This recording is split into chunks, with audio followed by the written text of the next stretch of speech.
Bien, bueno, por cuestiones prácticas, preferí pasar el examen para mañana.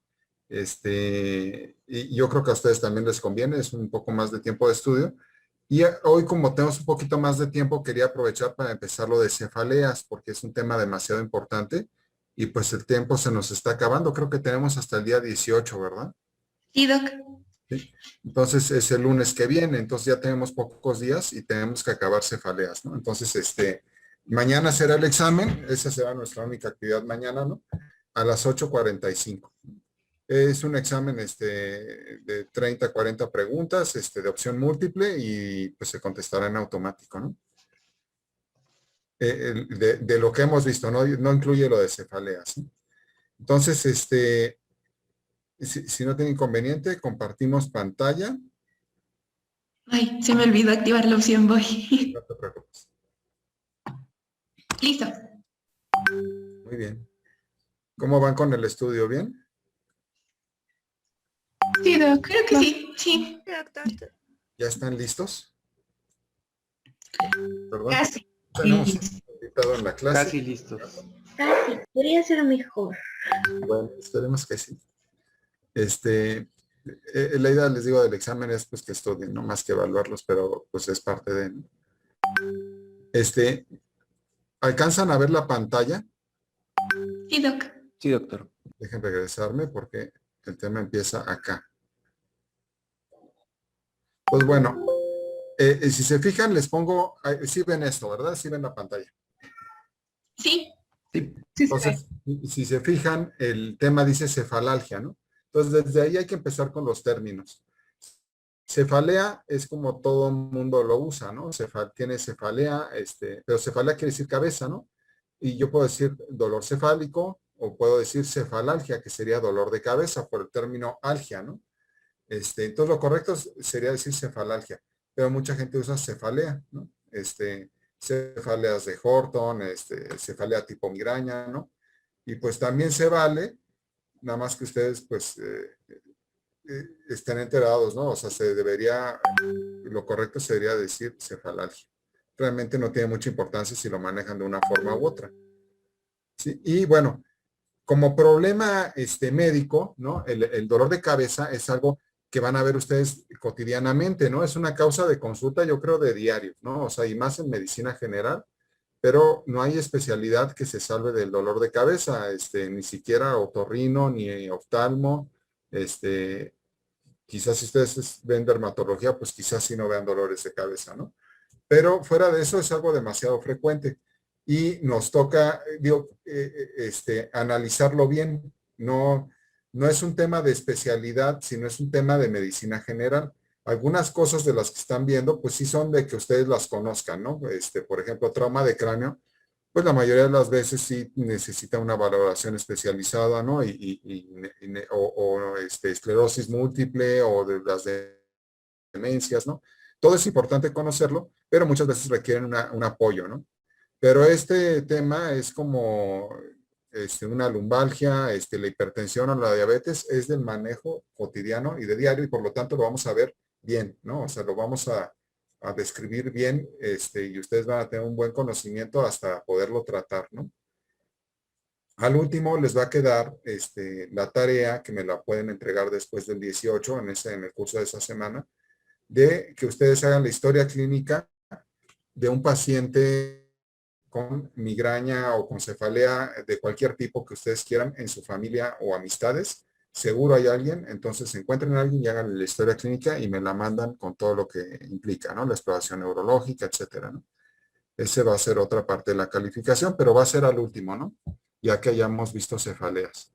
Entonces, bueno, les digo, la frecuencia es 90% de la población, o sea, todo el mundo va a tener en algún momento un dolor de cabeza de cualquier origen. Y una gran proporción de personas adultas van a tener dolores de cabeza. Es un poco más frecuente en mujeres que en hombres, un poco, porque los hombres llegan al 60% y las mujeres más o menos al 75%. Van a tener más de un dolor de cabeza recurrente por mes, ¿no? Es decir, dolores de cabeza al 90% de la población, más de uno por mes, pues casi el 70%, ¿no? En promedio, ¿no? Y los niños no están exentos, o sea, también es un tema de pediatría, ¿no? Ya desde los 6 años hay niños que tienen dolores de cabeza recurrentes y a los 15 años la mayoría de los niños ya han tenido dolores de cabeza. Si no es por alguna gripe o por algún otro problema de salud, ¿no? Una sinusitis o alguna otra cuestión, la han tenido porque ya tienen alguna forma de cefalea recurrente primaria, ¿no? Que ahorita vamos a ver de qué se trata. ¿Sí? Y una tercera parte de la población en general adulta tiene dolores de cabeza recurrentes, es decir, que no nada más de uno por mes, sino que son constantes, ¿no? A lo largo de todo el año, más de uno por mes, y son incapacitantes, es decir, que llega a ser una enfermedad que tiene problemas o impacto en la salud pública, ¿no? Porque te incapacita para hacer tus actividades, ya seas estudiante, ya trabajes, o seas una persona mayor, ¿no? Entonces, les queda claro la magnitud de lo que estamos viendo, ¿no? Sí, Sí, doctor. ¿Sí?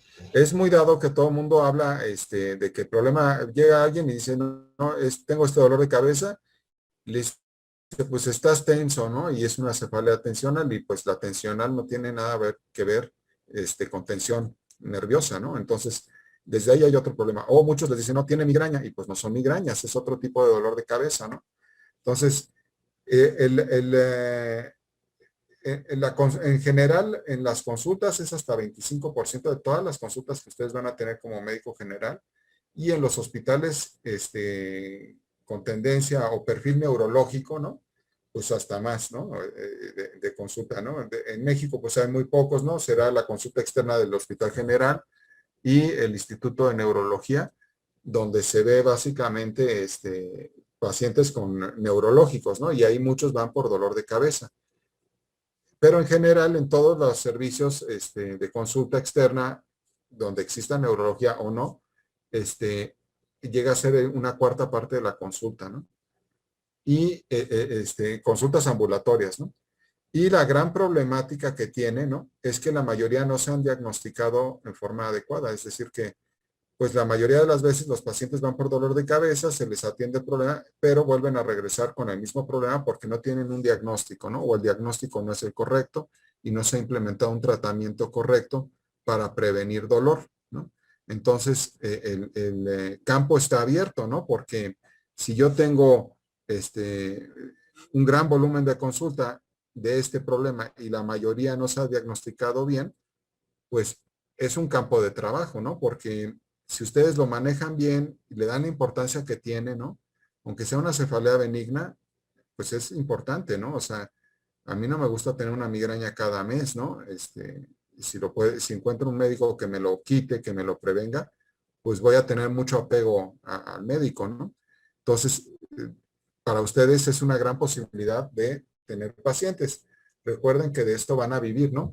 Entonces, pues traten de hacer diagnósticos apropiados y el diagnóstico de los dolores de cabeza se hace con la historia clínica. ¿Sí? Los estudios son complementarios, la historia clínica es la que nos da todo el diagnóstico, ¿no? O sea, en la consulta lo tenemos, ¿no? Sí notan pues, lo relevante que va a ser para ustedes esto. Sí, doc. sí, doctor. O sea, si atienden bien esto, van a tener más pacientes, van a tener más ingresos. No es malo, ¿no? Entonces, bueno, tenemos básicamente dos grandes grupos de dolores de cabeza, las que llamamos primarias y las que llamamos secundarias. Esta sería la clasificación.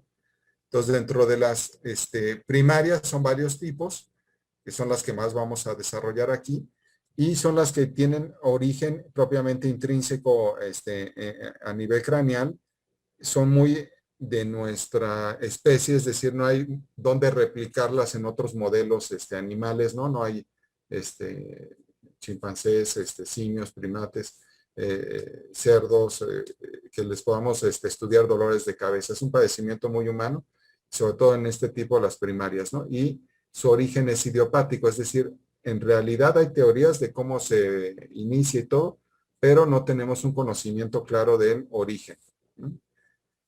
Y bueno, desgraciadamente como especie nos toca sufrirlas, ¿no? Y los dolores de cabeza que son secundarios, pues son secundarios a algo, ¿no? El mismo término lo dice. El dolor de cabeza es por un origen determinado, ¿no? Podría ser una sinusitis, podría ser un cuadro gripal, podría ser una supresión a una sustancia que puede ser hasta el café, ¿no? Tomo diario mucho café y un día dejo de tomar, O un exceso, tomo demasiado café un día y me duele la cabeza, ¿no?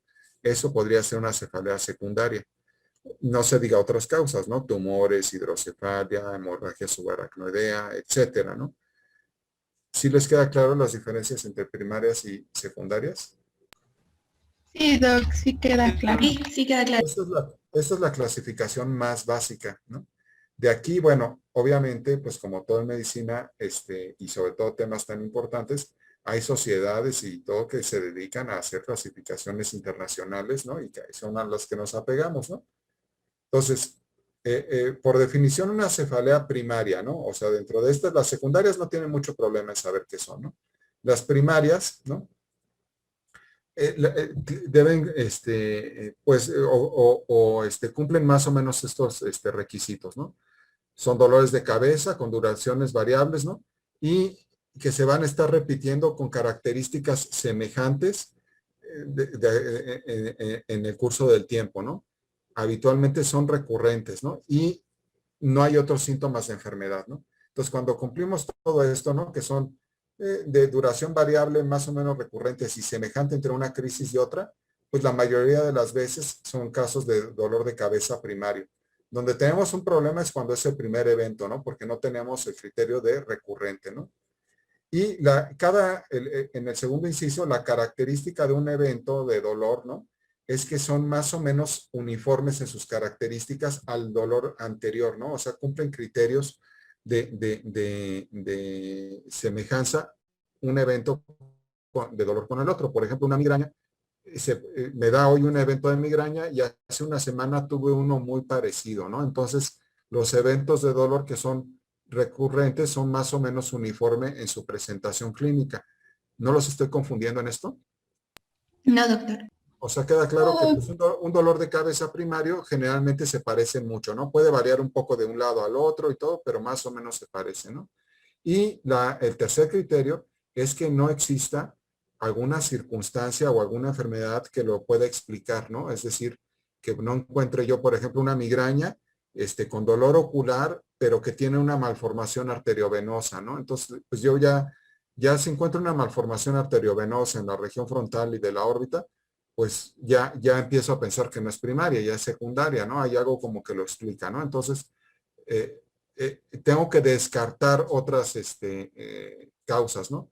Y si se fijan aquí en la letra más pequeña, dice los estudios de laboratorio y neuroradiológicos, es decir, tomografías, resonancias, angiografías, lo que ustedes gusten, sirven básicamente para descartar otras causas, ¿no? Que entonces me anularían el diagnóstico de cefalea primaria porque sería secundaria a otra cosa, ¿no?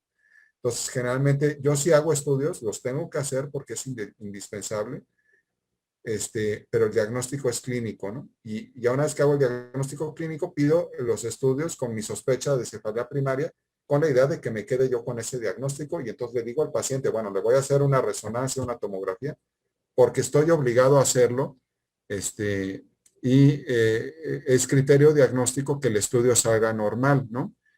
Y pues nunca va a estar enojado el paciente de que yo le hice gastar en un estudio que salió normal, ¿no? O sea, si me mandan, yo tengo dolores de cabeza y me mandan a hacer una resonancia, gasté 5, 6 mil, pues hasta 15 mil pesos, dependiendo de dónde se la hagan ustedes, ¿no? Puede variar el precio de una resonancia mucho de un lugar a otro. Les digo, independientemente del gasto, el paciente va a estar tranquilo de que ustedes le hicieron caso y que no tiene algo grave, que es un problema de cefalea primaria, ¿no? Si pensamos en términos de gastos, ¿no? Porque bueno, también es un tema económico, ¿no? La salud es un tema económico. Entonces, bueno, la cefalea secundaria, ahí están las características de la cefalea primaria, ¿no? Que sean más o menos iguales, recurrentes, más o menos uniformes en su presentación y que no tengan alguna otra causa que lo explique, ¿no? Las cefaleas secundarias, pues, son lo contrario. Normalmente es un evento de dolor que está asociado a una enfermedad que lo puede explicar, ¿no? Y generalmente no habían sido uniformes ni reiteradas, pues porque no habíamos tenido esa enfermedad previamente, ¿no? Entonces, por ejemplo, les digo un cuadro gripal que todos han tenido, pues da dolor de cabeza. ¿Qué enfermedad está de moda y da mucho dolor de cabeza? ¿COVID? Sí, ¿no? El COVID, ¿no? El COVID es de sus síntomas predominantes, ¿no? ¿Se han hablado con pacientes que han tenido COVID? Sí, Sí. Y sí se quejan del dolor de cabeza, ¿no? O me equivoco. sí, No, sí también se quejan. Sí, se quejan. todo el Sí, tiempo. es uno de los síntomas. Es un cuadro viral, ¿no? Entonces, cuando yo tengo una enfermedad viral aguda, ¿no? Pues toda la reacción que genera en mi cuerpo, que en el COVID es extremadamente importante, ¿no? Toda la reacción inflamatoria, ¿no? En el COVID ese es el gran problema, ¿no? La reacción tan agresiva que establece el cuerpo ante un virus tan nuevo para nosotros, ¿no? Que no teníamos como una memoria inmunológica. Pero pues en cualquier cuadro viral, desde una influenza, ¿no? Y otras gripes y todo, hay dolor de cabeza, ¿no? Por toda la cuestión de la liberación de interleucinas, ¿no? Que tienen efectos también vasculares, ¿no? Entonces, es parte de, ¿no? Y en el COVID en particular, digamos que es un síntoma muy importante, además del cuadro gripal o la neumonía que padecen. Desde luego la pérdida de oxigenación, digamos que es un dato terminal de la enfermedad, es decir, el COVID no empieza con desaturación, empiezo a desaturar cuando el COVID ya avanzó más, ¿no? Y es un mal criterio de la Secretaría de Salud decir, si ya estás oxigenando por debajo de 93 o de 90, ¿no? Ve a tu hospital, pues debiste haber ido antes porque hay tratamientos que se pueden hacer. Y ya cuando uno empieza a bajar la oxigenación, realmente está entrando en la etapa grave de la enfermedad y puede uno en 12 horas estar intubado, ¿no? Entonces, bueno, es un corolario hablando de COVID, ¿no? Que parece, no sé, qué está ocurriendo, ¿no? Pareciera que estamos en una calma, pero pues están brincando casos por acá y por allá y no va a ser que otra vez tengamos otro brote, ¿no? Ojalá ya no. ¿Sí? Ahora, la clasificación internacional de cefaleas, ¿no? De la Sociedad Internacional de Dolor de Cabeza, ¿no? HEDEC, con H, ¿no? International Headache Society, ¿no? En inglés, ¿no? Esta es del 2018, pero la del 2019 se parece bastante. Y del 2020, ahorita no tengo yo conocimiento que haya una nueva, ¿no? Clasifica así los dolores de cabeza, ¿no? Entonces les digo, esta clasificación que vimos de primarias y secundarias existe desde los años 30 y pues desde los años 80 se ha estado clasificando los dolores de cabeza y se ha ido actualizando la clasificación de acuerdo a que se conozcan un poquito más los mecanismos fisiopatológicos de la enfermedad, ¿no? Pero sigue incluyendo la gran división de cefaleas primarias y cefaleas secundarias, ¿no? Entonces, las cefaleas primarias, tenemos la migraña, el dolor de tipo tensional, estas que se conocían antes en las clasificaciones antiguas como cefalea en racimos, pero que ahora les digo, como justamente se conoce un poco más sus características, las englobamos como cefaleas trigémino autonómicas. Esto también era conocida como cefalea de Horton. ¿Sí lo escucharon alguna vez?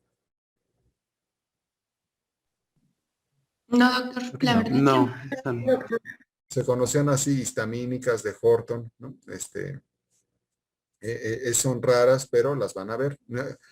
Cuando yo les digo raras, es que este es 20% de la población, este es 60% de la población y este es 2% de los casos, ¿no?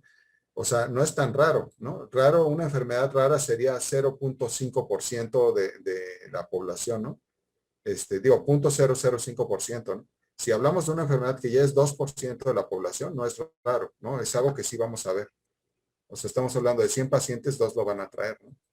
Y otras cefaleas primarias que no sean atribuidas a daño estructural, que son muchas y ahorita las vamos a ver. Pero básicamente son estas 4 divisiones. La migraña, la cefalea tensional, que es la más frecuente, las cefaleas trigémino autonómicas, que antes se llamaban en racimos, y las cefaleas primarias con origen no específico, pero pues que no son secundarias, ¿no? Y las cefaleas secundarias son todas estas. Cefaleas postraumáticas, ¿no? Ahí están incluidas cefaleas de trauma de cráneo y las cefaleas de trauma cervical.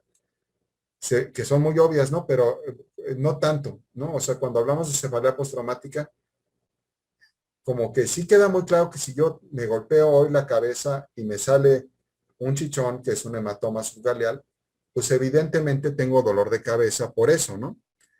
Pero, ¿por qué si me pegué la cabeza puedo seguir con dolor 3 meses después, ¿no? En el sitio que me pegué, cuando antes yo nunca había tenido dolor de cabeza. Bueno, esos son cefaleas secundarias postraumáticas crónicas, ¿no? Entonces les digo, no es nada más pensar en el golpe en ese momento, sino que puede haber otros eventos. Los cefaleas atribuidas a desórdenes vasculares craneales o cervicales, ¿no? Neurismas, lo que ustedes quieran. Cefaleas atribuidas a desórdenes intracraneales no vasculares, tumores cerebrales, hidrocefalia, meningitis, lo que ustedes gusten. Cefalea atribuida a uso de sustancias químicas o supresión abrupta. Ese es muy obvio para todos, ¿no? Porque pues el alcohol es el que nos da clarísimo, ¿no? O sea, tomo mucho alcohol y tengo un tremendo dolor de cabeza por la intoxicación, abusé de la sustancia. O pues estoy en la cruda y entonces me duele la cabeza, ¿no? Entonces ahí es por la supresión abrupta, ¿no? Del tratamiento. Bueno, de la droga. El alcohol es muy obvio, otras drogas serían muy obvias, ¿no? Pero hay cosas que son cotidianas y no son tan obvias. Si se fijan, les puse cefalea por sustancias químicas, no drogas, ¿no? Entonces, incluyen las drogas lícitas y las no lícitas, pero el alcohol es lícito y las no lícitas, pues otras, ¿no? La cocaína, etcétera, ¿no? LSD, etcétera, ¿no? Pero también incluyen la cafeína, por ejemplo, ¿no? Entonces, el exceso de consumo de café o la supresión abrupta del café me podría dar algo parecido, ¿no? Incluye algunos alimentos, ¿no? Todo como los conservadores de la salsa de tomate, etcétera, ¿no? De la pizza, los embutidos, etcétera, pudiera tener ese efecto, ¿no? Comí mucho de eso, el chocolate, ¿no? Comí mucho y me vino un dolor de cabeza, ¿no? ¿Sí les queda claro este rubro? Sí, doc. Sí, sí, queda claro. Muy bien.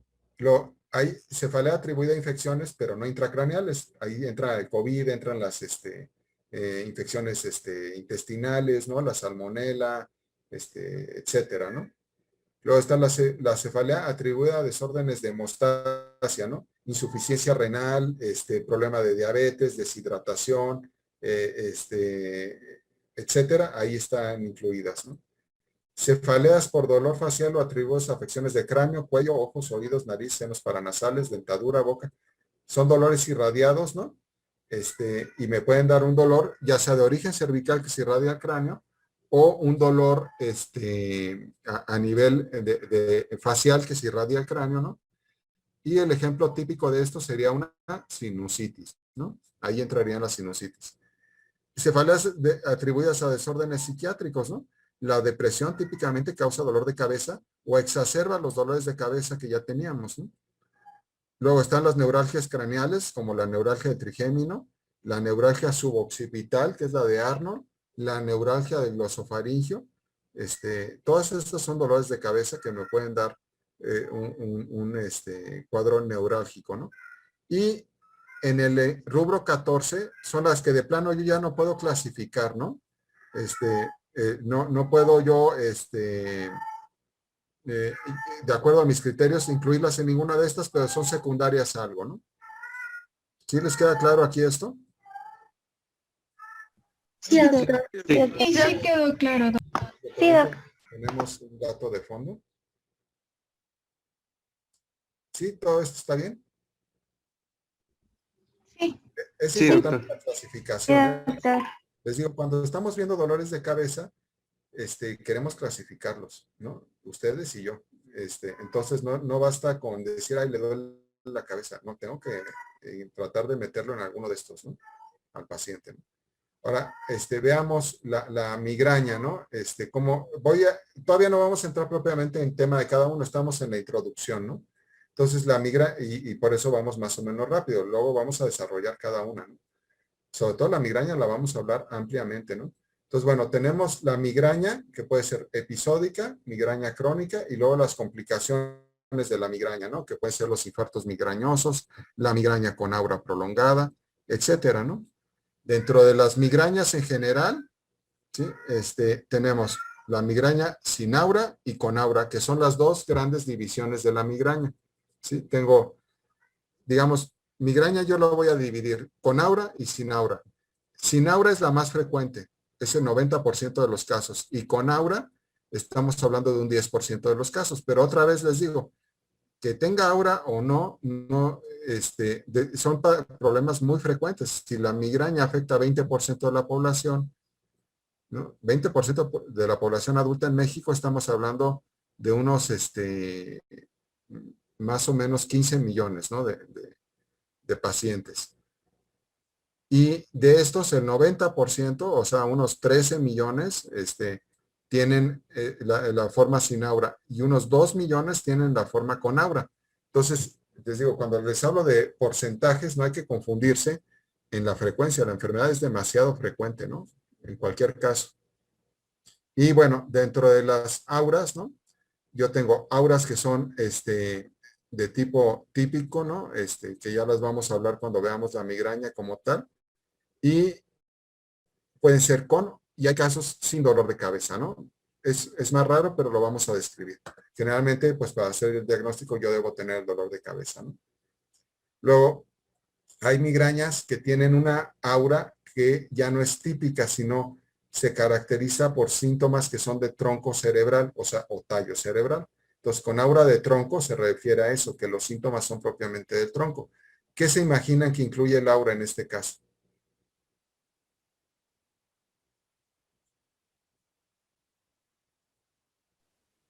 Afecciones de los nervios. Exacto, ¿no? El aura va a incluir afección de pares craneales, ¿no? Entonces, por eso llegó al diagnóstico. Y vías largas, a lo mejor una vía motora, ¿no? Una vía sensitiva. Sí me puede dar un síndrome alterno, ¿no? Me puede trastornar el estado de alerta por afectar la formación reticular, ¿no? Luego tengo las migrañas hemiplégicas, que estas tienen una componente de tipo familiar, ¿no? Y son un tipo muy, muy característico de migraña porque les da en niños que hacen hemiplegias alternantes, es decir, que es un niño que está relativamente bien y de repente presenta cuadros de hemiplegia, ¿no? Que eso corresponde al aura que tendría el niño y luego se mejora. Y de acuerdo a su patrón genético, pues se clasifican el tipo 1, tipo 2, tipo 3, de acuerdo al gen que está afectado, y estas son de tipo familiar, es decir, son de origen genético, y obviamente no vamos a hablar mucho de esto, ¿no? Es bueno que ustedes sepan que si viene un niño de 6 años hasta 12 años con dolores de cabeza y hemiplegias, que se quitan y luego puede tener trastornos de cefalea o no, puede corresponder a esto, ¿no? Y bueno, se clasifica, les digo, las primeras son tipo 1, tipo 2, tipo 3, luego cuando no está relacionado a estos, pero sí tiene algún problema genético, y los de tipo esporádico, es decir, no son familiares, ¿no? Y por sus características, déjenme controlar a este.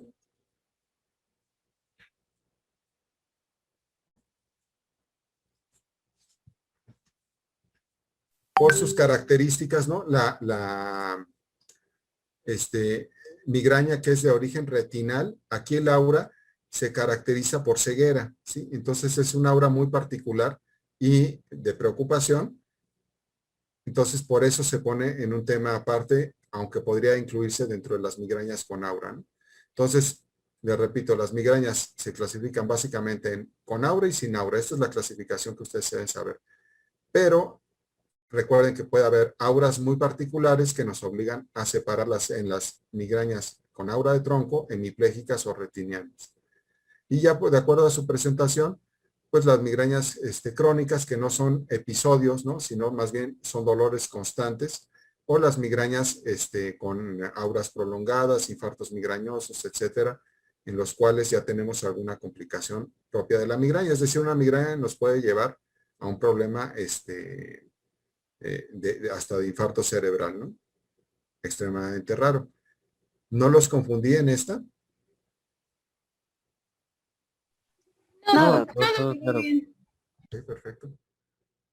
Si algo de repente no entienden, me pueden decir, en cualquier momento. Sí. Me interesa mucho que sí manejen bien este tema, ¿no? Ahora, vamos a la cefalea tensional. Entonces, acuérdense, ya vimos migraña, la cefalea de tipo tensional. Digamos que en la clasificación de las cefaleas primarias está primero la migraña por su relevancia clínica, ¿no? pero la más frecuente es la de tipo tensional, ¿no? Y la de tipo tensional, básicamente la divido en estos 4 tipos, ¿no? La cefalea episódica infrecuente de tipo tensional, la cefalea episódica frecuente de tipo tensional y la cefalea crónica de tipo tensional. Y bueno, en el último apartado lo pongo como probable porque pues todavía no cumple criterios diagnósticos.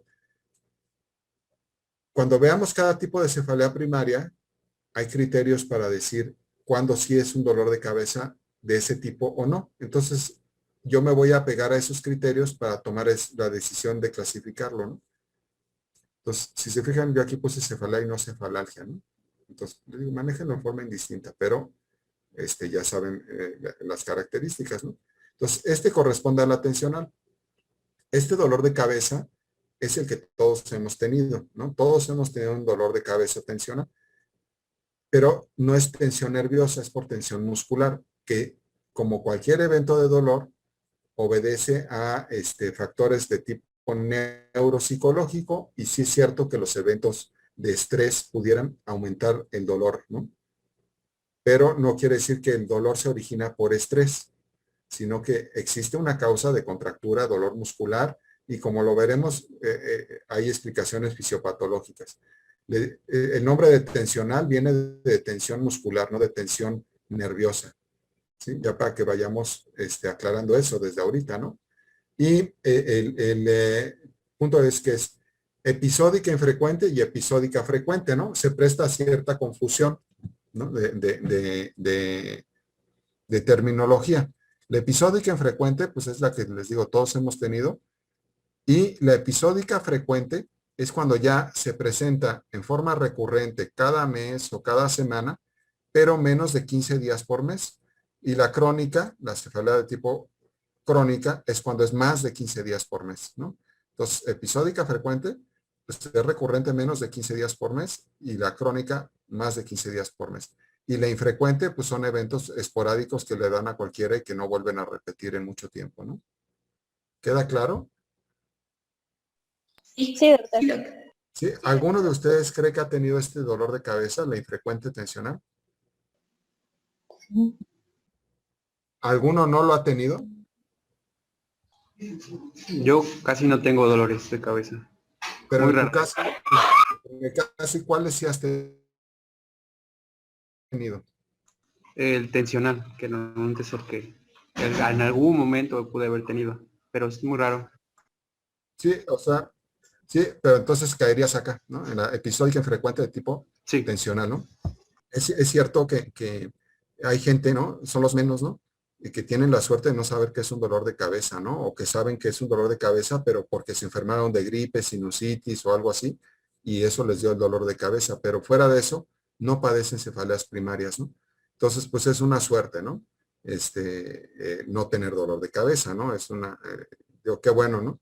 Y sí es cierto que hay gente así, y la gran mayoría, por lo menos, tiene alguna forma de cefalea tensional, ¿no? Y en tu caso, pues habrás tenido algún evento, a lo mejor por desvelo, por estudio o algo, y fue de tipo tensional, ¿no? Y fue en este grupo, ¿no? y sinusitis también. Sí, pero esa ya sería secundaria, ya no entraría aquí. Sí, Pero, es decir, sí sabes lo que es un dolor de cabeza, pero no eres alguien que los tiene recurrentemente y que le genera un problema, pues de ir a comprarse a la farmacia aspirinas porque yo sé que me va a doler hoy la cabeza en la tarde, ¿no? O no quiero sufrir eso, ¿no? ¿Alguien más como su compañero que casi no tenga dolores de cabeza? Yo. Es Celsi. Ujú. Casi no sufro de dolores de cabeza. ¿Qué dolor de cabeza sí has tenido?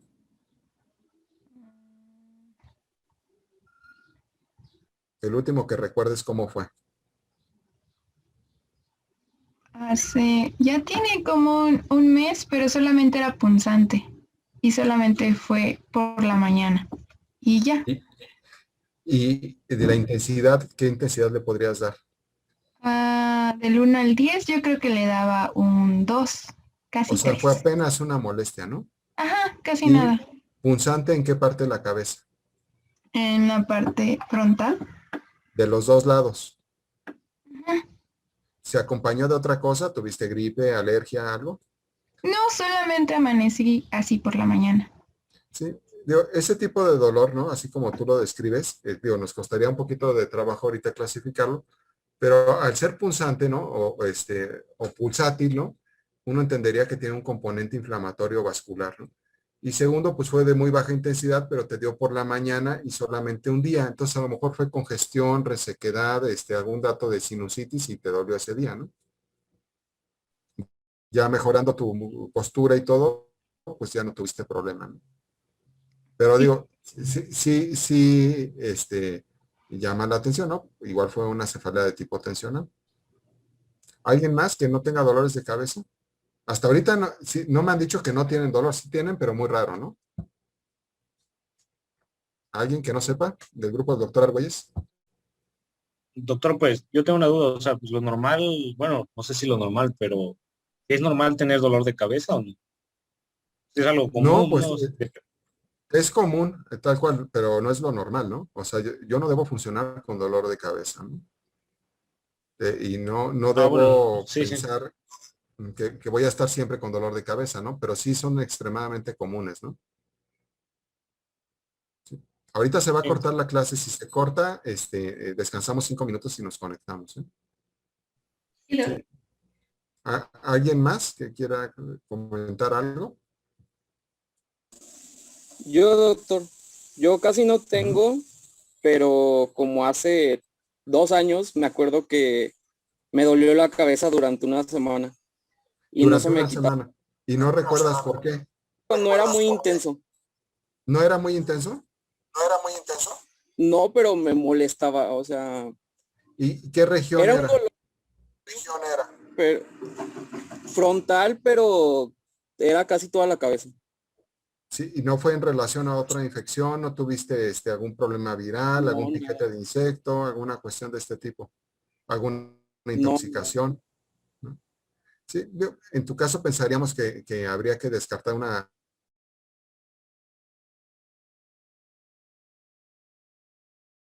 Les voy a compartir pantalla y estábamos hablando un poco de su compañero, ¿no? Que tuvo un evento de dolor de cabeza una semana hace 2 años, ¿no? No queda muy claro qué pudo ser, puede ser una infección banal, algún este, cuadro infeccioso, dependiendo de la zona donde viva, ¿no? Ya sabemos que hay muchas enfermedades, pero como la cefalea fue banal y duró una semana y no repitió, pues bueno, qué suerte, ¿no? Habitualmente eso no ocurre, ¿no? Tienden a repetir o no son cefaleas banales, ¿no? Y bueno, vamos a continuar. No sé si sí están viendo la pantalla. Sí, Entonces, bueno, estábamos viendo cefalea tensional. Regresemos un poco a la clasificación. Entonces, ahora vamos a ver, vimos migraña, clasificación, cefalea de tipo tensional. Ahora vamos a trigémino autonómicas. Entonces, las cefaleas trigémino autonómicas antes se conocían como cefaleas en racimos, ¿no? Y las de racimos, pues eran las episódicas, las crónicas y las de periodicidad indeterminada, ¿no? Y aparte había otros tipos de dolores de cabeza, como hemicrania paroxística y otras, ¿no? Ahorita la clasificación se ha ampliado un poco más, han surgido varios tipos de dolores de cabeza. La característica de este tipo de dolor de cabeza, de las trigémino autonómicas, es que es un dolor de origen trigeminal, como lo dice el nombre, que se acompaña de manifestaciones autonómicas y dura poco tiempo, ¿no? Es decir, pueden durar de segundos a minutos los eventos de dolor. Son muy intensos, se parecen a una neuralgia de trigémino, pero no corresponden a esto y se van a acompañar por su distribución, ¿no? Y se van a acompañar de fenómenos autonómicos, ¿no? Cambios de coloración, sudoración, diaforesis, etcétera. Cambios de presión arterial y el espectro de estas pues, se ha vuelto pues muy variado, ¿no?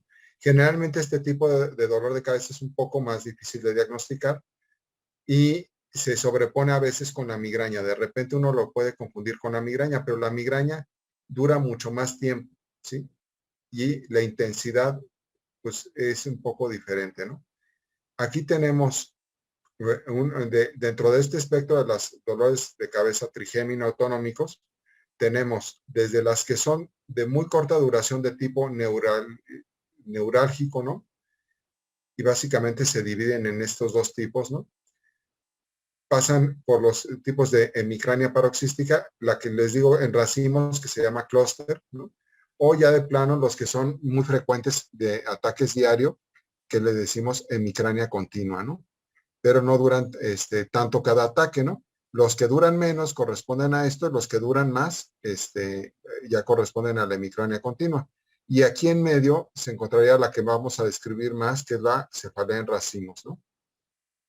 Y bueno, igual, la frecuencia de los ataques, entre menos duran el dolor de cabeza, más ataques hay, ¿no? Más crisis por día. Digamos, esta anda alrededor de 8 por día y estos andan alrededor de 50 eventos por día, ¿no? Sí, entonces, esto lo vamos a ir describiendo un poco más cuando hablemos justamente de las cefaleas trigémino autonómicas y les va a quedar un poco más claro a qué nos estamos refiriendo, pero es un dolor agudo, de corta duración, con distribución craneal y que se pueden acompañar de síntomas autonómicos. Y bueno, dentro de las primarias que ya vimos migraña tensional y las cefaleas trigémino autonómicas, luego vienen las cefaleas primarias misceláneas, ¿no? Y dentro de estas tenemos una clasificación muy grande, ¿no? Sí, mínimo debemos tener en mente estas, ¿no? La idiopática punzante, que es el tipo de paciente que refiere que de repente tiene un piquete, ¿no? En la cabeza y pues es idiopático, ¿no? Simplemente no sabemos por qué. Por compresión externa, ¿no? Pues estuvo acostado solamente de un lado y le duele eso, o tuvo una banda en la cabeza, o la gorra, etcétera. Por estímulo de frío, eso muchos lo hemos sentido cuando tomamos una paleta y de repente viene la descarga. Cuando es por tos, ¿no? Pero de tipo benigno, por esfuerzo, por actividad sexual, etcétera, ¿no? Hay muchas causas. Y siguen siendo primarias, ¿no? Porque no tienen un origen secundario, es decir, aunque sea debido al estímulo de frío, el estímulo que genera frío pues es en la boca, no debería dar un dolor de cabeza, ¿no? Entonces por eso se sigue considerando de tipo primario. Lo estamos asociando a algún detonador, sí, pero no hay una causa como tal, causa-efecto, ¿no? Entonces tenemos la que es debido a tos, ¿no? Todas estas son de tipo primario, ¿no? Por esfuerzo físico, por actividad sexual, ¿sí? Que algunos pacientes van a venir con esta queja, ¿no? Este tipo de dolor de cabeza que se llama cefalea entrueno primaria, la entrueno primaria es un dolor de cabeza agudo que se instala con su máxima intensidad y de gran intensidad en menos de un minuto y siempre va a ser una urgencia neurológica, ¿eh? Es decir, si yo tengo este dolor tan intenso, tengo que descartar que no le haya pasado algo grave al paciente y si es primario, pues bueno, quiere decir que no hubo hemorragia y sería un diagnóstico de exclusión, ¿no? Es decir, ya descarté causas que me ponen en peligro la vida y quedó como un evento primario, ¿no? Las cefaleas por crioestímulo, ¿no? Quiere decir aplicación de frío, ¿no? Puede ser, les digo, como cuando tomamos una paleta, un helado, ¿le ha pasado a alguien esto? Sí. Sí. Sí, ¿no? La mayoría, ¿no? Pues están en ese grupo, ¿no? Las cefaleas por presión o compresión externa, por tracción, ¿no? Punzantes primarias. Y, por ejemplo, si se fijan acá, dice numular, ¿no? La numular es este dibujo justamente. Son pacientes que se quejan de un dolor específico en un solo sitio del cráneo, de característica como de una zona pequeña, ¿no? De 1 o 2 centímetros y siempre le duele en el mismo sitio, ¿no? Esta se clasificó recientemente como numular. Hípnica o cefalea que persiste diario sin causa que sea migraña, tensional o de otro tipo, de reciente inicio, ¿no? No puedo yo clasificarlas en otras y las pongo acá. Todas estas son cefaleas primarias. ¿Vamos bien hasta acá? Sí, doc. Sí, doctor. Sí. Ahora vamos a las cefaleas secundarias, ¿no? Entonces, dentro de las cefaleas secundarias, la primera en la clasificación es la postraumática, ¿no? Y yo tengo la postraumática que es de origen agudo y la que es de origen crónico, o clasificada como crónico, no tanto de origen, ¿no? La postraumática aguda es la que se va a originar en los primeros 3 meses del trauma de cráneo. puede ser pocas horas después del trauma de cráneo o puede ser semanas, ¿no? Pero hasta 3 meses lo presenta el paciente, ¿no? Y la postraumática crónica es dolor de cabeza que se empieza a presentar o persiste, o sea, ya lo tenía como aguda y persiste después de 3 meses en relación al sitio del impacto. Muchas veces este tipo de dolor de cabeza se debe, sobre todo en los casos agudos, a que existe una lesión intracraneal, ¿no? Ustedes pueden ver esta imagen de tomografía y ¿qué les llama la lesión? La imagen Hipodensa. Sería hiperdensa. densa, ¿no? Hiperdensa. Hiperdensa, y díganme, ¿derecha o izquierda? Izquierda. Izquierda. Izquierda. Cóncavo convexa, biconvexa, Convexa, ¿no? biconvexa, ¿no? Tiene esta forma como de lente, ¿no? Y esto corresponde a ¿alguien que sepa qué es? Hematoma epidural. Hematoma epidural, justamente, ¿no? Esto es un hematoma epidural. Entonces, el primer signo de un hematoma intracraneal es el dolor de cabeza. No es que el paciente esté en coma, no es que el paciente tenga hemiplegia ni midriasis, ¿no? Es el dolor de cabeza. Entonces, si yo tengo un golpe fuerte en la cabeza y me duele la cabeza después del trauma, hay que pensar que es posible que tenga algo intracraneal, ¿no? Puede ser una hemorragia subaracnoidea, un hematoma pequeño. Obviamente, no más grandes, pues no nada más me van a dar dolor de cabeza, van a dar muchas más cosas, ¿no? Pero no olviden que el primer signo de un hematoma intracraneal es el dolor de cabeza. Entonces, hagan una tomografía. ¿Sí? Entonces, este sería un caso, pues, agudo, ¿no? Pero, pues, está muy grande el hematoma, seguramente tuvo más datos que esto, ¿no? Y la postraumática crónica, pues son 3 meses después, el paciente realmente no tiene ya nada, ¿no? De intracraneal, el estudio va a salir normal, pero tiene dolor de cabeza y a veces ese dolor de cabeza se parece a una migraña o puede ser un dolor de cabeza localizado en el sitio del impacto. Aquí tienen otros ejemplos de trauma craneal, ¿no? En este caso, pues es una fractura con esquirlas óseas intracraneales, ¿no? Y vean el gran hematoma subgaleal que tiene. En este caso, son áreas con densidades mixtas a nivel frontal y corresponde a una contusión hemorrágica, ¿no? Todos estos casos, obviamente, pues muy grave, con dolor de cabeza intenso, ¿no? Pero todos son agudos, ¿no? El problema, les digo, es cuando es crónico, ¿no? Cuando tengo un paciente con dolor postraumático crónico, ya el manejo se complica, ¿no? Porque generalmente, pues requiere apoyo psicoterapéutico y tratamiento para prevención de dolor a largo plazo, ¿no? Ahora, cefaleas asociadas a trastorno vascular sería el segundo rubro intracraneal, ¿no? El segundo rubro dentro de los de las cefaleas secundarias, ¿no? Entonces, aquí nos estamos refiriendo a trastorno vascular intracraneal y en ese caso tenemos la isquemia cerebral, que es raro que dé dolor de cabeza, hemorragias y hematomas intracraneales no traumáticos, la hemorragia subaracnoidea, que en particular es muy importante, malformaciones arteriovenosas no rotas, las rotas nos dan hemorragia subaracnoidea, las arteritis que pueden ser de células gigantes, de lupus, etcétera, ¿no? Las disecciones vasculares, las trombosis venosas muy frecuentes en pacientes embarazadas, ¿no? Y estamos hablando de trombosis venosa de seno cerebral. Ahorita con las vacunas de COVID, particularmente la de Astra y la de Johnson, ¿no? Se vio esta complicación. ¿Sí lo escucharon? Sí. Sí. Entonces, la complicación de la trombosis venosa en las vacunas no es que fuera una trombosis venosa en el miembro pélvico, que sí existieron. El problema es que eran trombosis venosas o son trombosis venosas en senos cerebrales. La circulación venosa en el cerebro es igual de importante que la circulación arterial. Entonces, si yo tengo un problema de circulación venosa y tengo una trombosis venosa, no sé si lo vieron en EBC con el doctor Argüelles, las trombosis venosas. ¿no? No, creo que esas no las recuerdo.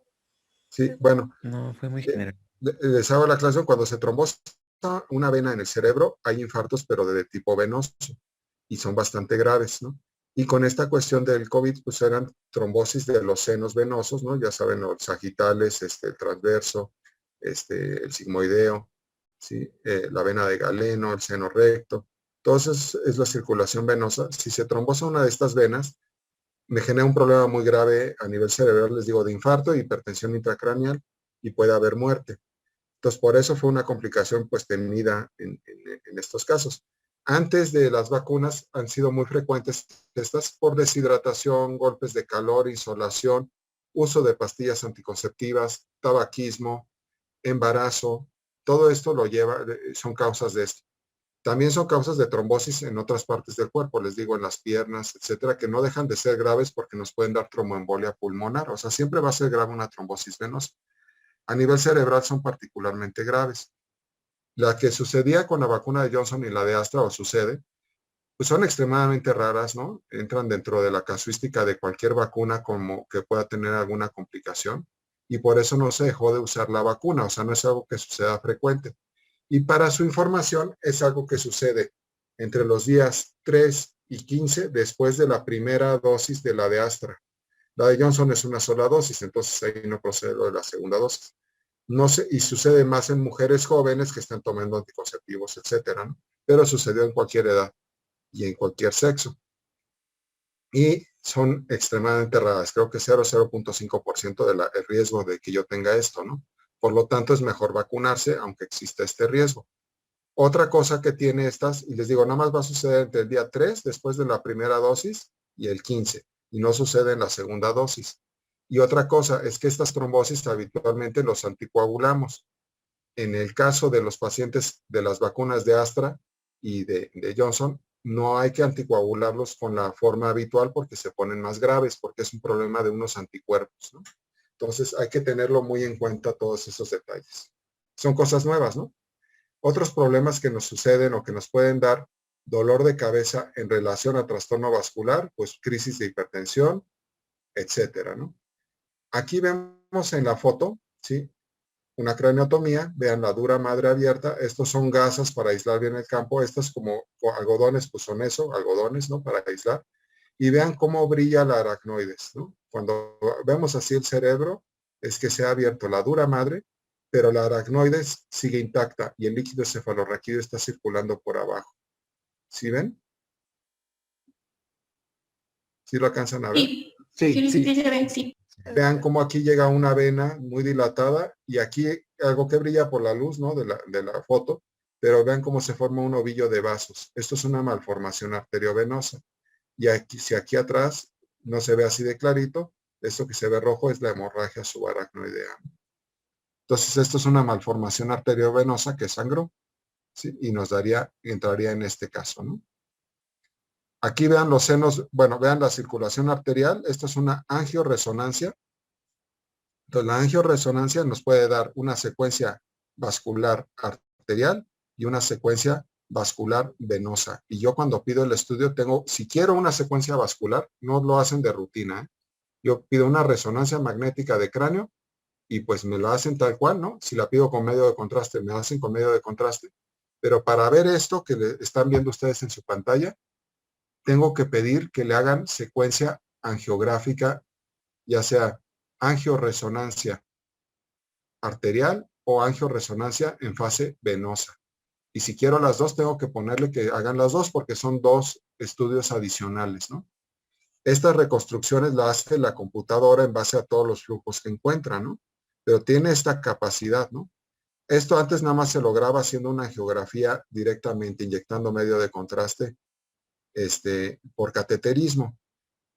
Acuérdense lo que hablábamos un poquito, ¿no? De Moniz, ¿no? Que había hecho las lobotomías, pero que él su aportación y que le valió el premio Nobel es la angiografía, ¿no? Bueno, la resonancia y la tomografía ahora pueden hacer estudios con esta fineza y yo podría ver si existe un aneurisma, alguna malformación vascular, etcétera. ¿O no? ¿Sí? No tiene el 100% de resolución como sucede en la angiografía, ¿no? O todavía la angiografía es superior, ¿no? Pero ya es un muy buen estudio. Entonces vean aquí las dos arterias vertebrales, ¿sí? Vean aquí cómo están haciendo la arteria cerebelosa. Ven mi cursor, ¿verdad? Sí. La Sí. posterior inferior de un lado y del otro. Aquí vean cómo nace la cerebelosa superior, la anteroinferior, arteria cerebelosa anteroinferior de un lado nada más, la del otro lado no la vemos en el estudio, pues seguro está.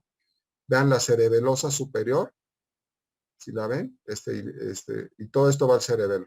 Vean cómo surge la arteria cerebral posterior y da un ramo muy pequeñito que no lo vemos acá, que es la comunicante posterior, ¿no?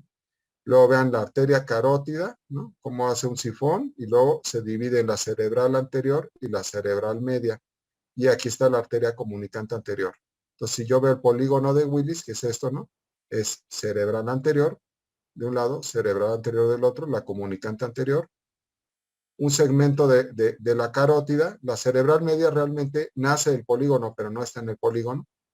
Luego la comunicante posterior y cerebral posterior, punta de la basilar y cerebral posterior del otro lado. Todo esto es el polígono.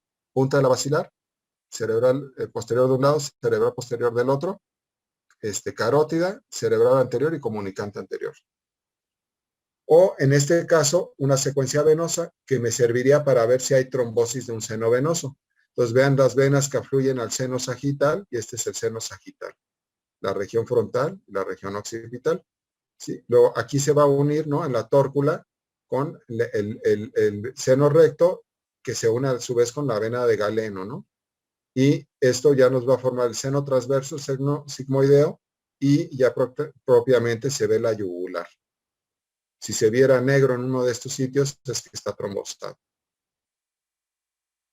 Buen estudio, ¿no? Interesante, ¿no? Sí. Ahora, tenemos otros problemas intracraneales que nos dan dolor de cabeza, pero de origen no vascular. Entonces aquí tenemos cualquier problema que me aumente la presión del líquido cefalorraquídeo, por ejemplo, una hidrocefalia, cualquier problema que disminuya la presión del líquido cefalorraquídeo, fugas de líquido, las punciones lumbares, ¿no? Los síndromes de postpunción lumbar de los anestesiólogos cuando hacen una raquia, ¿no? Que perforan la dura, hay mucho dolor de cabeza, ¿no? ¿Alguien ha visto algún caso así? No, yo no. No, No. la verdad no. ¿En algún familiar que le hayan hecho una punción lumbar y después de eso tuvo dolores de cabeza? No. No. Pregunten entre su familia, ¿no? Si les han hecho la raquia alguna vez. Sucede mucho en el embarazo, ¿no? Cuando van a dar a luz les hacen la raquia, ¿no? Dolores de espalda sí me ha tocado ver algunos, sobre Por eso, todo en las noches, pero dolores de cabeza no, que yo sepa. Sí, justamente la punción epidural, ¿no? Porque no debería ser subdural, ya es cuando sale el líquido, ya tuvieron una complicación el anestesiólogo, ¿no? Y es uno de los riesgos del procedimiento, ¿no? Entonces le sale el líquido cefalorraquídeo, él retira la aguja y ya pone algo que llama parche hemático y ya puede seguir con el procedimiento, ¿no? Pero al fugar líquido baja la presión de líquido cefalorraquídeo y los pacientes tienen mucho dolor de cabeza después, ¿no? En el posoperatorio, y es un síndrome postpunción lumbar, ¿no?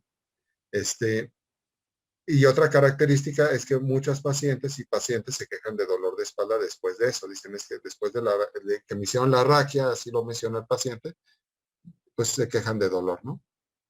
Luego están las neuroinfecciones, ¿no? Otros problemas inflamatorios cerebrales y los tumores cerebrales. Típicamente, un tumor cerebral al principio no duele, ¿no? A medida que va creciendo, por la inflamación que genera, empieza a doler, pero generalmente empieza a doler más en la noche. Es el dolor de cabeza constante y continuo siempre en las noches, ¿no? Al principio se quejaba de que pues era cuando iba despertando, amanecía con dolor y se levantaba y ya caminaba y no había dolor de cabeza. Y después, desde que se acuesta, empieza a haber dolor de cabeza y en la mañana es muy intenso, pero mejora de pie. Y ya después le duele todo el tiempo la cabeza. Es un dolor que se parece a la cefalea tensional, es opresivo, no es muy intenso, pero es muy constante, ¿no? Y les digo, tiene esta característica, ¿no? Cuando ustedes vean un paciente que se queja más de dolores de cabeza nocturnos y que mejoran estando de pie y que son diarios, pues más bien piensen que puede tener algo así, ¿sí? Entonces, háganle un estudio para estar ustedes tranquilos, ¿no? ¿Por qué mejora estando de pie? Porque mejora la circulación venosa, es decir, toda esta circulación venosa que ustedes ven acá, si yo estoy de pie, se hace muy óptima, la sangre fluye muy rápido y eso permite que el tumor se le quite algo de turgencia, ¿no? Algo de entumescencia de la misma congestión venosa que tenemos cuando está uno en decúbito. Entonces, en decúbito el tumor está más congestivo, ¿no? Y duele más. Y duele por irritación de las meninges, porque el cerebro en sí no tiene nervios de dolor, ¿no? Son las meninges lo que lo tiene y los vasos. ¿Vamos bien? Sí, doctor. Sí, Aquí pueden ver otro ejemplo de otro tumor, ¿no? Este es un meningioma occipital, este es un meningioma frontal, y vean todo esto negro, esta es una tomografía, ¿eh?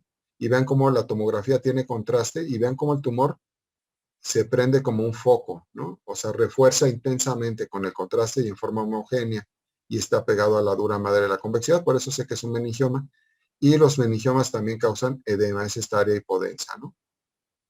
Este es un meningioma que no causa edema, o sea, ha crecido más lento, es con medio de contraste, pero en resonancia. Pero vean también cómo capta el medio de contraste en forma intensa. ¿Sí? Ahora, dolores de cabeza inducidos a exposición de sustancias, ¿no?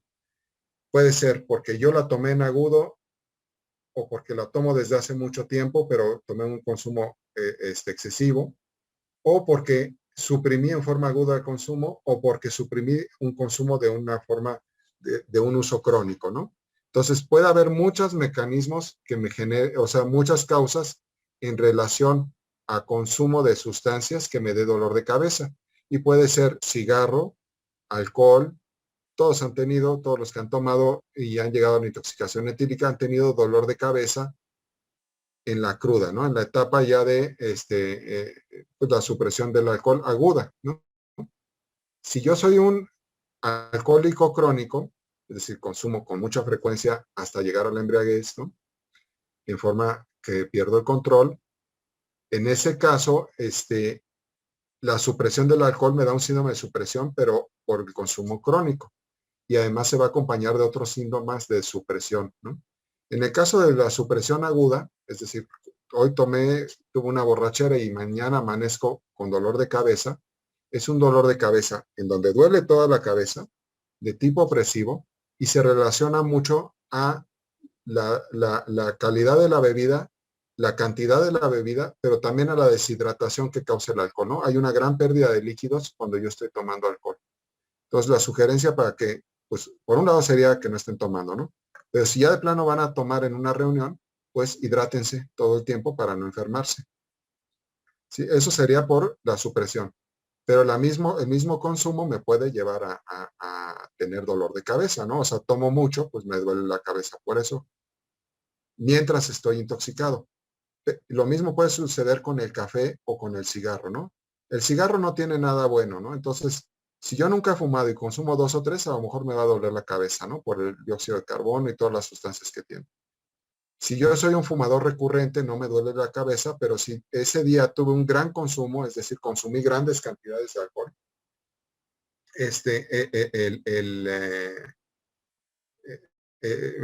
no de alcohol, de cigarro, estoy acostumbrado a fumar 10 y ese día fumé 20 por una reunión, a lo mejor me duele la cabeza y creo que los que fuman, yo no, han tenido algo que llaman cruda del cigarro, ¿no? ¿Alguien lo ha sufrido del grupo? No, aquí no fumamos. no. Sí, no es algo para presumir, ¿verdad? Entonces, tenemos un sesgo. Sí, pero bueno, qué bueno que no fumen, y no lo vayan a hacer. Y bueno, por otro lado, el café, pues el café es una sustancia estimulante que tiene poderes adictivos, ¿no? Entonces, si yo estoy acostumbrado a tomar café, pues como que lo requiero seguir tomando. Y si lo suspendo, pudiera tener un síndrome de supresión, aunque sea leve, ¿no? Y en ese síndrome de supresión, pues tener algunos síntomas, ¿no? O si yo tomo mucho café también, ¿no? Entonces, la dosis habitual o aceptable de café son alrededor de 120 miligramos por día, como aceptable y sano, ¿no? Si yo tomo más, puede ser un problema, y si estoy acostumbrado y tomo menos, pues también. Una taza de café americano, ¿sí? tiene más o menos 60 miligramos de cafeína. Si yo tomo dos, y lo mismo tiene un expreso, o sea, un expreso tiene lo mismo que una taza americana. Entonces, si yo tomo 2 tazas de café en la mañana o 2 tazas a lo largo del día o 2 expresos, estoy en lo correcto, ¿no? O sea, mi consumo es más o menos adecuado y mantenerse en ese rango. Si no, ya estaría yo haciendo un exceso en el consumo del café. Déjenme ver qué hora es porque ya se va a acabar la clase. Si ahorita se corta, ya mañana seguimos, pero con el examen, ¿eh? Sí, Bueno, doc. de hecho se va a cortar, ¿no? En un momentito. Entonces, sigan el día, estudien, ¿no? Y ya mañana seguiríamos con lo de, pasado mañana con lo de cefaleas, ¿no?